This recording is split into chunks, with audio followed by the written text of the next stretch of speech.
ఇల్లు అమ్ముకోలే పైసలు ఎట్లా మీరు మళ్ళీ దుక్కిదుండడానికో దేనికో దానికో పైసలు కావాలి కదా ఎట్లా మరి ఈ పైసలు ఎవరు ఇవ్వాలి మనం పెట్టుబడి ఇప్పుడు ప్రభుత్వం ఉంటేనే కదా పైసలు వచ్చేది ఇక ఆ పైసలు ఎప్పుడు పడతాయో ఆ కథ ఎప్పుడు పడతాయో కానీ ఇప్పుడైతే ఇంకా అడ్లే పోలే ఇక పైసలు ఎట్లా అడుగుతాం మేము వ్యవసాయం చేయడానికి పైసలు ఎట్లా మరి ఇక మళ్ళీ అప్పేనా అప్పు తెచ్చి చేసుకుండే అప్పు తెచ్చుడే అప్పు తెచ్చిపోతే మన ఇంట్లోకి అయితే ఏం కదా ఎవరిని బతిరాడాలి తెచ్చుకోవాలి మళ్ళీ మిత్తి 10 పైసలు మిత్తుకో 5 పైసలు మిత్తుకో తెచ్చుకోవాలి పెట్టాలి అంతే. గతంలో ఇట్లా ఉండేది కాదు కరెక్ట్ ఈ టైంకి కూడా రైతు బంధు పడేది. రైతు బంధు ఇదివరకు ఎప్పుడో పడేది ఇప్పుడు ఒక ఎకరానికి 5,000 6,000 ఒకసారి వేసిండు ఒకసారి 6,000 వేసిండు మళ్ళీ 10 ఎకరాలకు ఎత్తా అది ఎత్తా ఇది ఎత్తా అన్నాడు.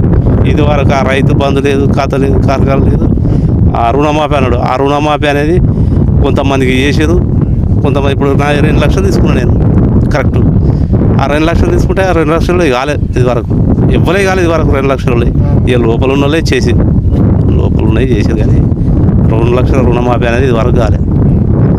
ఎలా కొంతమందికి అందులో కూడా కొంతమంది పడలేదు అంటారు ఆ లోపలనే కూడా కొంతమంది పడలేదు అంటారు. ఇక అది ఆయన రుణమాఫీ ఎప్పుడు ఎత్తాడో ఆ కథ ఎప్పుడు